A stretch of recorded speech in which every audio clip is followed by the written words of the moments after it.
सुखिनः सर्वे सन्तु निरामयाः सर्वे भद्राणि पश्यन्तु मा कश्चित् दुःखभाग् भवेत्।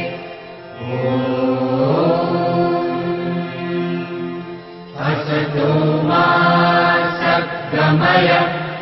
तमसो मा ज्योतिर्गमय मृत्योर्मा अमृतं गमय। ॐ शान्ति शान्ति शान्तिः।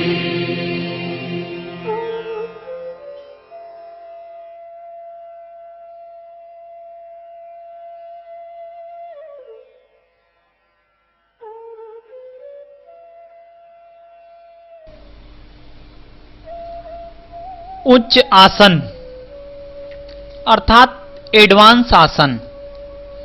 उच्च आसन में विभिन्न आसनों को रखा गया है, जिसमें धनुराकर्षण आसन, मयूर आसन, पद्मयूर आसन, एक पास सिरासन, गर्भासन, ऐसे विभिन्न आसनों को रखा गया है। इससे हमारे शरीर में लचीलापन ज्यादा से ज्यादा आता है, जिसके कारण से हमारा शरीर ऊर्जावान प्राणवान बनता है। आइए धनुराकर्षण आसन को करें।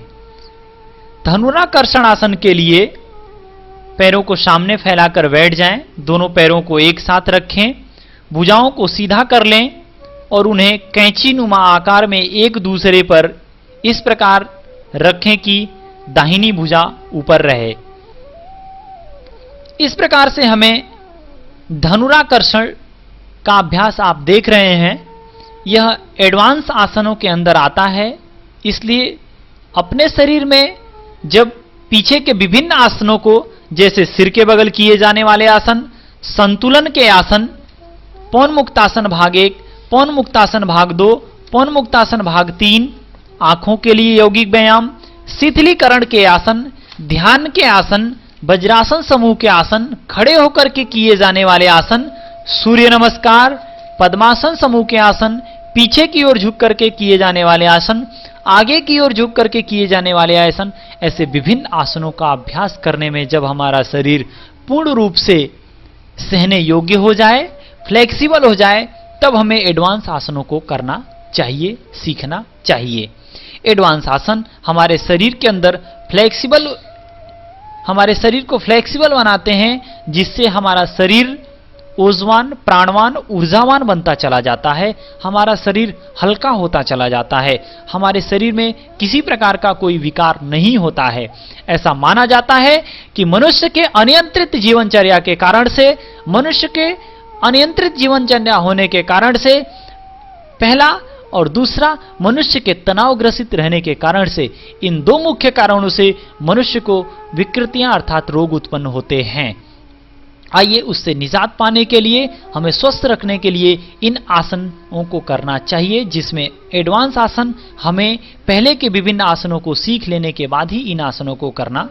चाहिए। जैसे धनुराकर्षण आसन, मयूर आसन, पद्मयूरासन, एक पास सिरासन, ऐसे विभिन्न आसनों को इस तरीके से किया जाए तो हमारा शरीर स्वस्थ में बीतेगा, हमारे शरीर में ऊर्जा प्राण ओज तेजस का विद्यमान होगा, या हमारे शरीर के रोम रोम में प्राणों को विद्यमान होने देंगे। इस प्रकार से एडवांस आसनों को भी हम सीख सकते हैं। एक किसी प्रशिक्षक के होने के साथ में ही एडवांस आसनों को सीखना चाहिए, और सभी जितने भी हम आसनों को करते हैं, चाहे वह पवन मुक्तासन भाग 1 हो, चाहे वह पवन मुक्तासन भाग 2 हो, चाहे वह पवन मुक्तासन भाग 3 हो, चाहे खड़े होने वाले हो, चाहे बैठ करके आसन किए जाने वाले, किसी प्रकार का कोई भी आसन हम अगर करते हैं तो हमेशा यह ध्यान रखें कि उस आसन को करते समय हम किसी के गाइडेंस में ही आसनों को करें, किसी के प्रशिक्षण में ही आसनों को करें, इसलिए कि प्रशिक्षण बहुत होना जरूरी है। योग कहता है योगस्य चित्त वृत्ति निरोधः, अपने चित्त के वृत्तियों का निरोध करना ही योग कहलाता है। आसन जब भी करें, इसके अंदर हमें योग का एक और अर्थ आप समझेंगे, योग हमारे शरीर में भावनाओं के द्वारा, श्वास प्रश्वास के द्वारा किया जाता है। चाहे जितने भी आसन और प्राणायाम करते हैं, सब में भावनाएं हमारी और श्वास प्रश्वास जुड़ी हुई होती हैं। कोई भी आसन प्राणायाम करें, उस समय अपनी भावनाएं और श्वास प्रश्वास को एकाग्र रख करके ही अभ्यास को करें, जिसका हमारे शरीर के ऊपर विशेष लाभ मिलता है। कोई भी आसन करते समय अपने विधि, किस विधि से आप कर रहे हैं, उसकी श्वसन प्रणाली क्या है, कहां पे श्वास छोड़ना है, कहां पे श्वास लेना है, इसका विशेष ध्यान देते हुए उसकी सावधानियां कि यह किस चीज में नुकसान करता है, कौन से व्यक्ति को नहीं करना चाहिए और कौन से व्यक्ति को इस अभ्यास को करना चाहिए, इन सब बातों का विशेष रूप से ध्यान देते हुए और इसके लाभ को भी जानना अति आवश्यक है कि इन आसनों से, चाहे वह पवन मुक्तासन भाग 1 हो, चाहे 2 हो, चाहे 3 हो, चाहे विभिन्न खड़े होकर के, बैठ करके, पेट के बगल, पीठ के बगल, जितने भी आसन हैं, इन सब में विधि, श्वसन